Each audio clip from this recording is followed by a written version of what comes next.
ఏ బాగాలేదేం లేపా. రే cinema waste రా ఆండ్రా వెళ్ళి మన నాన్న అడుగుదాంపా.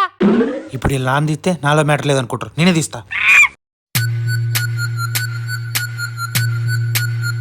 నాన్నగారు బాల్ ఎక్కడ ఉండిపోయింది అన్న? పక్కరండి, తీసుకో. నీకు చాలా బలం ఉంది అన్న. మజిల్ చూడు ఎలా ఉంది, గట్టిగా ఉంది. టచ్ చేయి. మన స్కూల్ బెంచ్ లాగా ఎంత గట్టిగా ఉందోరా. చూసావా మా నాన్న కండ్లు కొండలు ఎలా ఉన్నాయో. దాన్నే ఉందిరా, జిమ్ చేస్తే మాకు కూడా కళ్ళు వస్తాయి. ఏ చేయి చూద్దాం. రావట్లేదే.